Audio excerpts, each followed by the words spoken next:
Hey, I am Jay Stanley. I am a senior at the University of Washington here in Seattle, and I am an unqualified.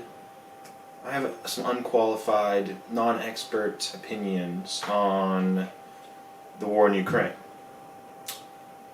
Specifically, I want to talk about the use of nuclear weapons, which is a threat that Putin has made several times. He's either hinted at it or he has directly threatened it. And I would like to state for the record that there's pretty much no chance whatsoever that he would resort to nuclear weapons. And there are a couple of reasons I say that. Firstly, it would further isolate Russia from the international community. They are already having their reputation smeared. National prestige is at an all-time low, in terms of recent years. The world has kind of rallied against a senseless war. And it would only continue Russia's downfall. The use of nuclear weapons pretty much only makes sense for a primary strategic interest. It has to be a core interest of a country to even consider using nuclear weapons. I fail to see how capturing all of Ukraine is a core interest. There are separatist factions like Donbass that Russia pretty much already has control of, if not entirely. And those could definitely be a core interest of Russia, those areas. But capturing all of Ukraine would be insanely expensive, especially if you have a country that is A, infrastructurally destroyed because you just bombed the hell out of it in every single way possible, and B, has a population that doesn't want you there. So that would be insanely expensive. It would be like the U.S. pretending that it can,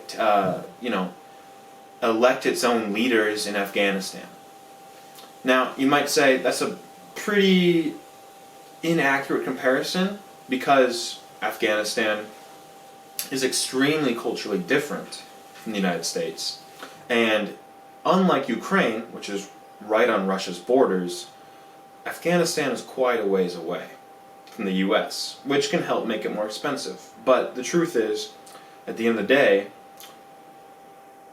Ukraine's population doesn't want anything to do with Russia. There are certain areas that are pro-Russian, but those are areas pretty much already in the sphere of Russia's influence from the 2014 war. So the use of nuclear weapons would only further destroy... you don't want to use a nuke on a country that you then want control of. You want to use a nuke on a target that isn't going to enter into your territory. A nuke is a kind of a last resort type weapon in the sense that, let's say Texas tried to break away from the US or something, Nuking Texas is really bad for the rest of the country. Besides the lives lost and everything, the infrastructure destroyed, and how that would look on the world stage, you're crippling the natural resources there, you're crippling, anything that you would then have control over. You're essentially shooting yourself in the pinky toe. And making cleanup matters worse for you. If you do want to control that area, you're really just, screwing yourself over. So the use of nuclear weapons essentially would have that effect, in addition to the reputational costs I was talking about. And then, not to mention it would essentially set the tone for a new era, an era that would probably only rally further against Russia. The use of nuclear weapons has been considered by many U.S. presidents, especially during the Vietnam War.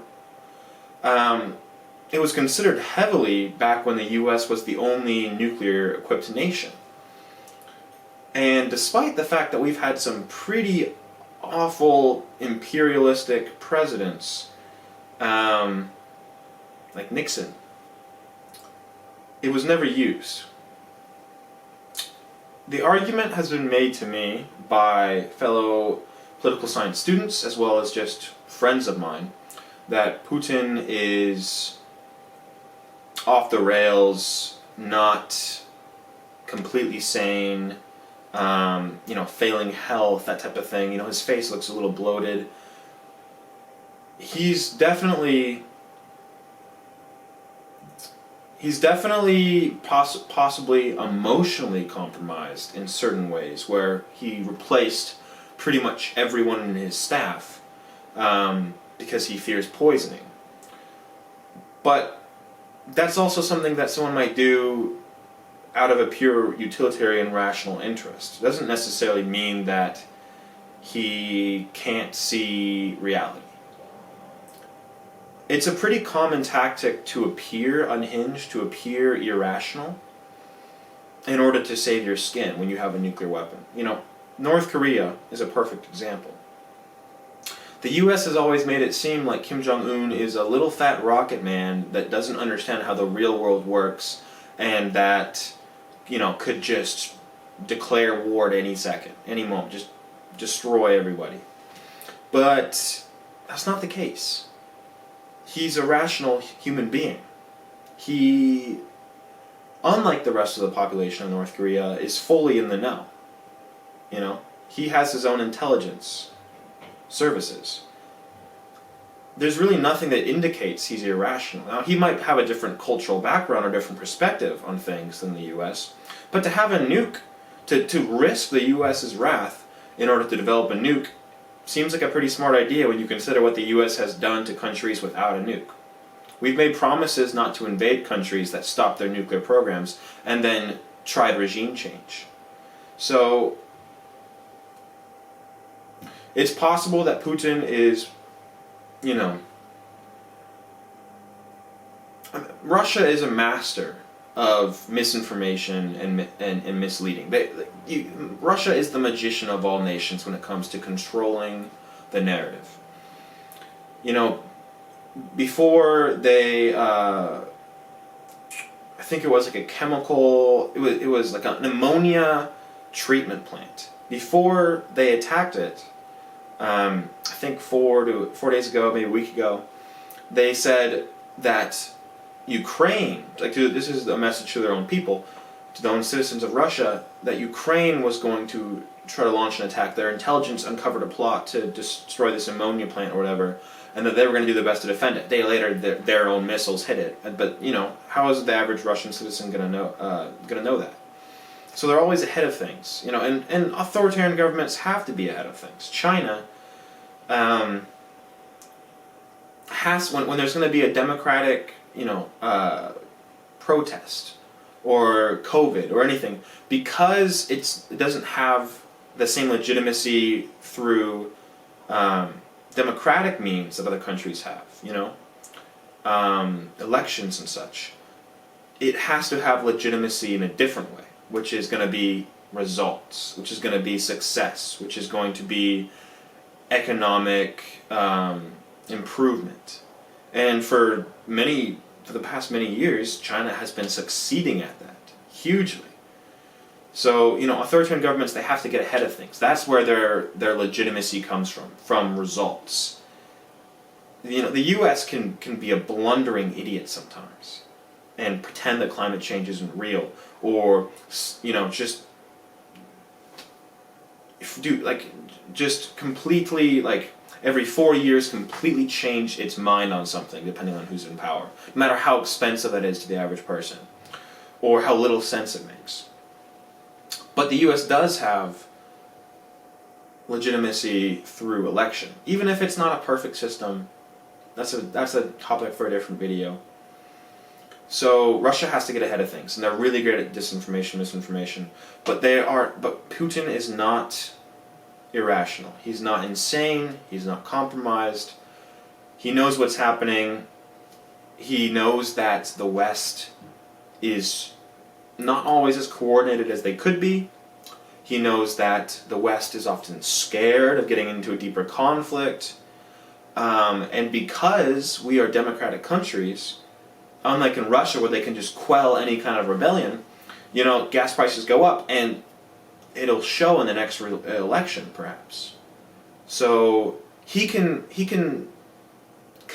more control over how a war will affect him than Western governments do, because every 4 years or ever how many years, people will remember what happened, and even if it's an uninformed decision, like uninformed voting, it can lead to some problems. And so Western leaders are constrained with that knowledge. They know they have to act within a certain bounds.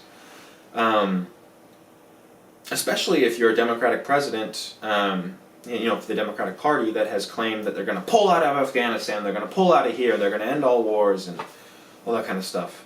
It's hard to then all of a sudden do an about face. So he's not irrational. He's not insane. There is going to be no nuclear weapons involved. The U.S. could send planes via Poland to Ukraine. We could continue equipping them. Russia isn't going to use a nuke because we do that. It is a overblown, unproportional response that would only deepen the quagmire they're currently in economically and reputationally, which are two important things for an authoritarian leader, by the way. I mean, regardless of what country you're in, if you are ruining the economy, that will affect you. Now, the great thing for Putin is that he pretty much has an iron fist. It's still going to make him a little paranoid, probably. It's still going to keep him up at nights, perhaps. But he does have, obviously, more control over how things will affect him. So, that's my little video. The U.S. is being a little bit too timid, in my opinion. We could be doing more. Honestly, I don't have all the intelligence, obviously, being a 22-year-old college student, to say whether having a no-fly zone or something would be in our best interest or in Ukraine's best interest. That could lead to some unfortunate repercussions, but it won't lead to nukes. So that's pretty much all I wanted to cover. The U.S. should be doing more. Germany should be doing more. It's important that we support Ukraine right now.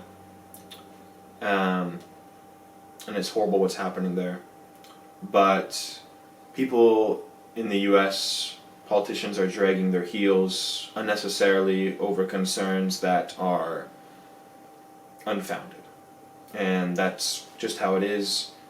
It's unfortunate, but I mean, whenever a nuke is even possible, I understand the hesitation. I understand it.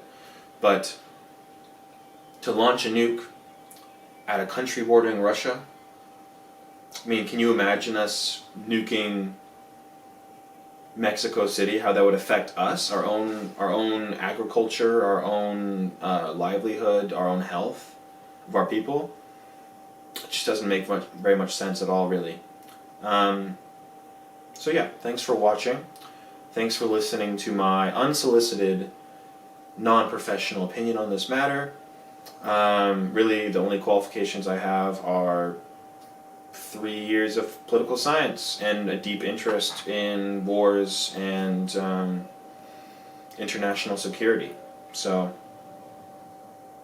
yeah, thank you.